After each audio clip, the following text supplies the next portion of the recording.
की सजा सुनाइए। बेहतर है। आप सोचिए, मेरा 110 MLA हैं, 37 MP हैं और इतना बड़ा जुल्म जाति में नेता खिलाफ हो रही है और मैं कुछ भी नहीं कर पा रहा हूँ। अरे देश में लोकतंत्र में सब व्यवस्था दी गई है। आप विधानसभा का घेराव करिए, आप उपराष्ट्रीय घेराव करिए, आप जो असेंबली में बैठे उनका घेराव करिए। कहिए भाई, क्या यही एक ऐसा नेता जिसने फर्जीवाड़ा किया है? बल्कि फर्जीवाड़ा किया नहीं, बताया गया है। उन्होंने स्पष्टीकरण कहा कि पैन कार्ड, आधार कार्ड मेरे द्वारा नहीं बनाए गए, एक संस्था द्वारा बनाए गए हैं। ये बताइए, पैन कार्ड अगर आधार कार्ड बनता है जस्टिफाई करने के लिए, एक संस्था होती है, उस संस्था का कोई भी अधिकारी इसने वेरीफाई नहीं कर पाया कि ये डॉक्यूमेंट फर्जी, तुम्हारा डॉक्यूमेंट्स नहीं बनेगा, और बनवा भी दिया। देखिए, जानबूझ के प्लानिंग के तहत काम किया गया है। मैं किसी डिपार्टमेंट में कोई फार्म भरूंगा, क्या उस डिपार्टमेंट के जांच अधिकारी नहीं होते क्या? आप बताइए, उस जांच अधिकारी ने जब जारी किया है उसकी क्या रेस्पॉन्सिबिलिटी रही, ये बताइए आज मुझे। क्या आजम खान साहब जिम्मेदार थे उसके? वो अधिकारी जिम्मेदारी था जो वहाँ का निरीक्षक करता है, वहाँ कोई इंस्पेक्टर है या कोई भी हो, उसकी कोई जिम्मेदारी नहीं है पैन कार्ड की। नमस्कार, मैं उम्देव। आज हम गौतम बुद्ध नगर जिला न्यायालय में, हमारे साथ हैं बीएसपी नेता इंसाद अली जी। इंसाद अली जी समाजवादी पार्टी के फाउंडर मेंबरों में शामिल रहे हैं। आजम खान साहब वो पूर्व कैबिनेट मंत्री रहे हैं, वो और उनके बेटे जेल चले गए हैं 7 साल के लिए। ये जो जेल गए हैं आजम खान और उनके बेटे 7 साल के लिए, पूरे मामले को आप किस तरह देखते हैं? देखिए, ये एक दुर्भाग्य है इस देश का। सपा के इतने कद्दावर नेता मोहम्मद आजम खान साहब, जिन पर दुनिया भर का मुसीबत टूट चुकी है, उनको 7 साल की सज़ा मिली है फर्जी डॉक्यूमेंट्री करने में।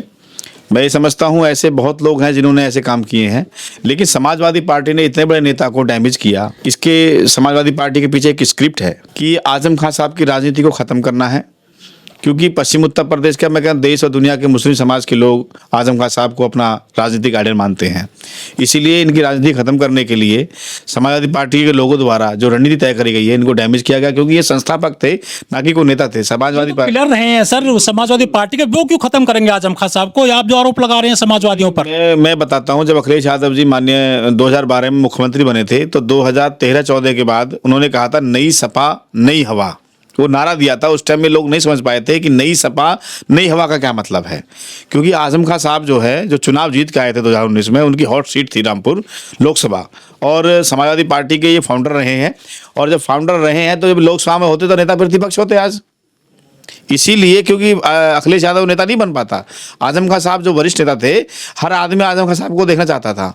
इन्होंने सोचा कि हमें एक नई सपा और नई हवा करना है, तो लीडरशिप को हासिल करने के लिए अखिलेश यादव ने इन पर गौर नहीं किया। जितने मुकदमे चलते रहे, वो सही है झूठ है, उसका कभी काउंटर नहीं किया इन लोगों ने। कभी आंदोलन भी नहीं किया? नहीं किया, सड़कों पर भी नहीं आई। मेरा कोई नेता है, अगर मेरा कोई आइडल है, मेरी पार्टी संस्थापक है, मैं घर में बैठा हूँ। लेकिन इंसाद अली जी, जो आजम खान साहब पे केस लगे, बकरी चोरी के, किताब चोरी के, ये बेटे का डबल जन्म प्रमाण पत्र या ये डबल पैन कार्ड, ये तो हल्के फुल्के ऐसे मामले होते हैं जिनको ठीक किया जा सकता है गलती मान करके। या सारे ऐसे बहुत से नेता हैं हमारे देश में, सांसद, विधायक हैं, मंत्री हैं, जिनके जो है डिग्री फर्जी मिली है, वो जेल भी गए हैं, चाहे आम आदमी पार्टी के हों चाहे अन्य पार्टी के हों। ये तो लंबे लाद दिए हैं 7 साल के लिए। देखिए, बीजेपी के अंदर वो बहुत पार्टी के ऐसे नेता हैं जिनके पास 302 हैं और वो आज उत्तर प्रदेश या किसी भी राज्य के मुख्यमंत्री बने बैठे हैं। हमारे उत्तर प्रदेश के संसद में जो है बिल्कुल अपराधी हैं। ADR की रिपोर्ट बताती है कम से कम 50% से ज्यादा सांसद और विधायक आपराधिक गतिविधि में शामिल हैं। आप बताइए, उनकी तो सत्ता खत्म नहीं हुई। आप राहुल गांधी को देख लीजिए, राहुल गांधी जमानत के तौर पर खुलेआम घूम रहे हैं, आज तक उनकी सत्ता खत्म नहीं हो पा रही। कितने दिन का पेंडेंसी रहेगी मुकदमे की? आजम खान साहब को PMLA कोर्ट ने तुरंत सजा दे दी, क्या इनके खिलाफ PMLA कोर्ट सजा नहीं होगी? तो क्या आजम खान साहब को मुस्लिम होने की सजा मिली है? बिल्कुल, इस हिसाब से तो मैं मुस्लिम होने के साथ साथ समाजवादी होने की सजा मिली उन लोगों को। उन्होंने समाजवादी पार्टी को योगदान किया है। काश इतना योगदान समाज की, बहुजन समाज पार्टी के साथ या बहुजन समाज के साथ रह के काम कर देते। तो मैं आज बता रहा हूँ, माननीय बहन जी द्वारा हमारे किसी भी नेता खिलाफ कोई कार्रवाई होती है तो बहन जी उसका काउंटर करती हैं, बाकायदे जवाब मांगती हैं। देखिए, ये लोकतंत्र है और लोकतंत्र में सभी को अधिकार है। आज इस देश के दुर्भाग्य है कि एक जाति, एक धर्म को टारगेट करके काम किया जा रहा है और उस पार्टी के नेता घर में बैठे हैं। बीएसपी में नेता रहे, सांसद विधायक रहे, ये दानिश अली साहब जी। या नसीमुद्दीन सिद्दीकी, वो अभी पाक साफ हैं, उन पे कोई इस तरह का आरोप नहीं लगे हैं। बीएसपी में वो भी रहे थे, तो बीएसपी में जो मुसलमान है वो साफ सुरक्षित रहता है। बिल्कुल रहता है कि देखिए बहन जी का स्पष्ट कहना यह है कि भारत के अंदर अगर और दुनिया के अंदर अगर कोई पार्टी है संविधान से काम करती है वो बहुजन समाज पार्टी है। बीएसपी का कायदा कानून है, किसी भी नेता को अगर बोलने की इजाजत होगी तो सबसे पहले भारत के संविधान के हिसाब से बोलेगा। इस साथ नहीं, सवाल ये उठता है कि समाजवादी का कुनबा बहुत बड़ा है। मुलायम सिंह जी, मुलायम सिंह के समधी समधन और सब उनके जो है, और बहुत बड़ा जो कुनबा था, वो जब उनकी सरकार थी 12 से 17 तक कैबिनेट मंत्री वो ही रहे, सारे जो बड़े बड़े पद थे, मंत्रालय थे, वो समाजवादी कुनबे के पास रहे। मतलब यादव जो पूरा सब, वो जो उनका कुनबा था उनके पास रहे, चाहे राम गोपाल यादव हो, शिवपाल यादव हो, या और उनके जो परिवार के सदस्य, सबके पास बड़े मजबूत पद रहे, बड़े मंत्रालय रहे, लेकिन किसी पे कोई छोटा सा भी आरोप नहीं है। लादे गए तो सिर्फ मुसलमान आजम खां। देखिए ये एक टारगेट की पॉलिसी है। उत्तर प्रदेश के अंदर मुस्लिम समाज जो था वो समाजवादी पार्टी के साथ हमेशा समीकरण में रहा है और उसका बेस बोर्ड बन के रहा है। और बीजेपी का सीधा टारगेट ये है कि किसी भी तरीका से मुस्लिम समाज को इतना टॉर्चर कर दिया जाए ताकि जो इनके रहबर है ना वो मैदान छोड़ के भाग जाए। रहबर कौन थे? अखिलेश यादव। जब हमारा रहबर ही हमारी सेफ्टी नहीं करेगा तो उस पार्टी में रह के क्या कर रहे हो आप लोग? आपके पास आपको इतना बदनाम कर दिया मोहम्मद आजम खान साहब से। देखिए मैं किसी पार्टी से ताल्लुक़ रखता हूँ तो मैं सम्मान करता हूँ अपने नेता का। मैं अपने नेता के बिना इजाज़त के नहीं बोल सकता कुछ चीज़ें, लेकिन मैं इतना जरूर कह सकता हूँ कि मेरे नेता के खिलाफ यदि कोई कार्रवाई किसी ने गलती से कर दी तो सड़कों पर उतर जाएंगे। तो आजम खान साहब समाज पार्टी के फाउंडर थे, ना कि को नेता थे। वो नेता पैदा करते थे, आज उन्हीं को तुमने डैमेज कर दिया। ये सवाल मैं समाज पार्टी के लोगों से पूछता हूँ कि इतने बड़े नेता को तुमने संविधान की रूपरेखा को तैयार करके लोगों से तुमने उनको जेल भिजवा दिया, उनका जीवन नष्ट कर दिया, उनका बच्चों का पूरा परिवार।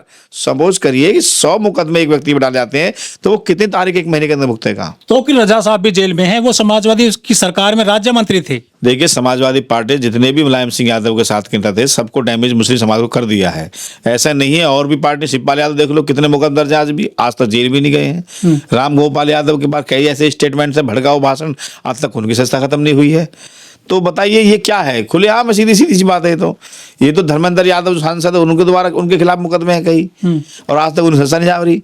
मुस्लिम समाज को राजनीतिक से बिल्कुल हाथ से रखने की कोशिश कर रही है बीजेपी, और दोनों मिलकर कर रहे हैं, समाजवादी पार्टी भी और बीजेपी। उनका कहना ये है, देखिए मेरा कहना ये है कि 2012 तक बीजेपी से कोई भी टिकट लेने को तैयार नहीं था। 2 साल में ऐसा क्या हो गया जिससे कि बीजेपी पूरे देश में आ गई? उसका मैं बताता हूँ लॉजिक क्या है। क्योंकि 2012 में मुस्लिम समाज ने समाजवादी पार्टी को एक तरफ वोट कर दिया था, और उसी टाइम शिवपाल यादव का एक स्टेटमेंट आता है जिस दिन काउंटिंग हो रही थी कि हमको मुस्लिम समाज ने वोट दिया। उसी टाइम से बीजेपी ने इसी शब्द पे काम करना शुरू कर दिया, और यहाँ तक सारी मनुवादी मीडिया, मैं तो कहता हूँ मनुवादी मीडिया ने इकट्ठा करके कि भाई कहीं ऐसा ना हो कि ये समाजवादी पार्टी को मुस्लिम समाज हाईजैक कर ले। अखिलेश यादव को मनुवादी लोगों ने भरा, और उसके बाद जो हुआ मुसलमानों के साथ बर्बाद कर दिया। मुस्लिम नेता, मुस्लिम समाज सेवी, मुसलमान मतलब जो भी पढ़ा लिखा आदमी है उसको बिल्कुल इस तरह बदनाम कर दिया कि समाजवादी पार्टी के लोग मुसलमान नहीं कहते, अल्पसंख्यक कहते हैं। अब अखिलेश यादव खुद कहते हैं अल्पसंख्यक। अभी इनकी शादी ब्याहों में मैंने देखा है कि मुस्लिम समाज नेता को हटाया जा रहा है, मंचों से हटाया जा रहा है, तो मुसलमान समाज कहाँ समझेगा? बहन जी ने हमेशा सम्मान दिया है। सिद्दीकी साहब को देखो कितना बड़ा रुतबा दिया है, कई मंत्रालय दिए उनको, और आज सिद्दीकी साहब की क्या वैल्यू कांग्रेस में? अरे कांग्रेस को 70 साल से मुसलमान सेंटर में वोट दे रहा है, 32 साल से वोट समाजवादी पार्टी को दे रहा है। अरे भाई कुछ तो समझो, कुछ तो बदलाव करो अपने अंदर। अगर इतनी मेहनत आप बहन जी के लिए 2022 में कर देते तो आज उत्तर प्रदेश के अंदर जुल्म जाति नहीं होती मुस्लिम समाज पर। लेकिन सर जो बिहार में फॉर्मल लेकर चल रही थी ये राजद MY, मतलब मुस्लिम और यादव, वो फेल हो गया है। लोग कह रहे हैं कि जो राज था लालू यादव जी का, उसको वो कहते हैं कि जंगल राज था। लालू यादव का पीछा नहीं छोड़ रहा जंगल राज अभी। ऐसे लोग उत्तर प्रदेश में कह देते हैं कि यहाँ तो गुंडा राज रहा था 12 से 17 तक। तो क्या जो दोहराया गया है बिहार में, क्या वो यूपी की बारी है, वहाँ पे अखिलेश की बारी है कि यहाँ पे गुंडा राज को खत्म करना है 2012 में और 17 तक का जो वो था शासनकाल? जी बिल्कुल वही पॉलिसी पे काम कर रहे हैं कि लालू यादव के जो पीछे टैग लगा दिया जंगल राज 2, इन्होंने जंगल राज 2 करके ये बता दिया है जो नौजवान जो मेहनत कर रहे थे समाजवादी राष्ट्रीय राजद लालू प्रसाद यादव की पार्टी के साथ में जो नौजवान मेहनत कर रहे थे, वो एक नई उम्मीद के साथ लड़ रहे थे कि हमको गुजरात जाना नहीं पड़ेगा रोजगार के लिए, हमको बिहार में ही रोजगार मिलेगा। ये कह के बिहार के नौजवान एक नौजवान के साथ लग गए और नौजवान के साथ लग गए। उसके बाद बीजेपी को ये लगा कि कहीं ऐसा ना हो कि नौजवान जो खेल बिगाड़ दे, क्योंकि जिस ओर जवानी चलती है उस ओर जमाना चलता है लोग कहते हैं, लेकिन ऐसा बिहार में नहीं हुआ। बिहार में ऐसा नहीं हुआ है, क्योंकि बिहार में जो हुआ है, इन्होंने क्या काम किया है, इन्होंने विकास के नाम पर तो वोट मांगा नहीं। बिहार में ना रोजगार के नाम पे मांगा है, ना विकास के नाम पे मांगा है, नहीं लोकतंत्र की सुरक्षा के नाम पे लोगों ने वोट किया है। सिर्फ जंगल राज 2 के नाम को सब दे दिया, मीडिया के माध्यम से दे दिया कि इनका जंगल राज 2 रहा है। और सुनो, मेरे तो मानना ये है, नौजवानों ने आज भी ये दिल से कह रहे हैं वोट उन्होंने उसको दिया है, राजद को, लेकिन इन्होंने एक बहुत बड़ा अंदर खाने कुछ ना कुछ किया है जो आशंका है, ये सब सामने आ जाएगा। आप देखना इसी प्रकार ये यूपी के अंदर करना चाहते हैं। यूपी में गुंडा राज 2 करके अखिलेश यादव को, देखो गुंडा राज तो था, सच्चाई है। हम ये कहते हैं अखिलेश यादव को गुंडा राज बताएं, कुछ बताएं, लेकिन हमारी पार्टी बीएसपी हमेशा समाज के हितों के लिए काम की। कुछ लोग कहते हैं कि मनुवादी मीडिया ने नाम दिया, ये बिहार में लालू प्रसाद यादव को गुंडा राज बताया, जंगल राज बताया, और उत्तर प्रदेश में समाजवादी की सरकार को गुंडा राज बताया। मनुवादी मीडिया ने ऐसा कहा जाता है। देखिए, मनुवादी मीडिया किसको क्या बता दे, कभी कुछ बता दे, कभी किस बता दे। मनुवादी मीडिया का तो मैं यकीन नहीं करता, लेकिन इतना जरूर है कि बिहार के लोगों से, यूपी के लोगों से मैं कहना चाहता हूं कि क्या ये गुंडा राज नहीं है आज, यानी कि संविधान राज, बुलडोजर राज को गुंडा राज कह सकते हैं आप। जो बताइए, जो बलात्कारी है उसके घर पे जाके बुलडोजर नहीं चल रहा है, और जो लखीमपुर खीरी के अंदर जो किसान को मारा टैनी ने, उसके घर पे कोई बुलडोजर नहीं चला। ये क्या है? ये तो धर्मवाद, जातिवाद का काम चल रहा है। आपका बुलडोजर वहां पहुंच जाता है जहां कमजोर और मजलूम लोग हैं। आपने आगरा में क्या किया? आगरा में माननीय मुख्यमंत्री जी खुद मौजूद थे, वहां पर किसी समाज के, मैं किसी समाज व्यक्ति के नाम कहूंगा जो मनुवादी सोच के व्यक्ति थे, एक सांसद के घर में जाकर हमला कर दिया। ये क्या है? ये भी तो गुंडा राज है भाई। तुम कहो तो गुंडा राज, और वो कहे तो वो भी गुंडा राज नहीं हो सकता।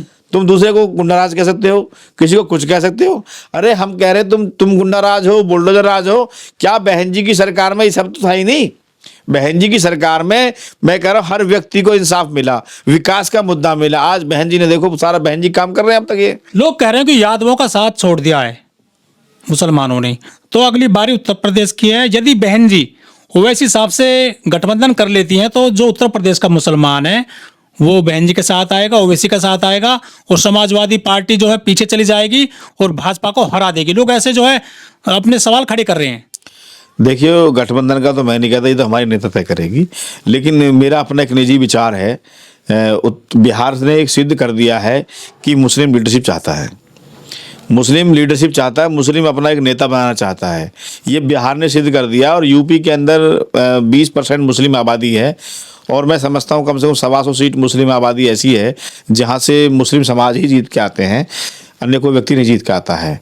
अगर गठबंधन हो भी जाएगा तो मैं समझता हूँ समाजवादी पार्टी का जो बेस वोट था वो हट जाएगा, खत्म हो जाएगा। समाजवादी पार्टी कभी थी, ये शब्द लिखा आएगा। समाजवादी पार्टी के सीनियर नेता रहे हैं अतीक अहमद, मुख्तार अंसारी फैमिली से, तो वो भी दुनिया छोड़ गए। समाजवादी पार्टी को बड़ा नुकसान हुआ है जब से जो समाजवादी जो है लोग हैं विपक्ष में है। देखिए, समाजवादी पार्टी ने जितने भी वरिष्ठ नेता थे मुस्लिम समाज के, जो माननीय मुलायम सिंह यादव के साथ काम करते थे और बाकायदे अपने खून से और पसीने से समाजवादी पार्टी को खड़ा किया, आज उनको मिटा दिया गया है। खुद से नहीं, किसी दूसरे के थ्रू मिटाया गया है। अतीक अहमद सांसद थे समाज पार्टी के, मुख्तार अंसारी भी एमएलए सांसद रहे हैं, और तुम्हारे बहुत ऐसे नेता रहे हैं जो समाज पार्टी के लिए खून पसीने पैसे से मदद करते थे, उनको ख़त्म कर दिया। क्योंकि मेरी जो सोच है, माननीय अखिलेश यादव ने अपनी आप को जिंदा रखने के लिए इन सबको ख़त्म करवा दिया है बीजेपी के द्वारा।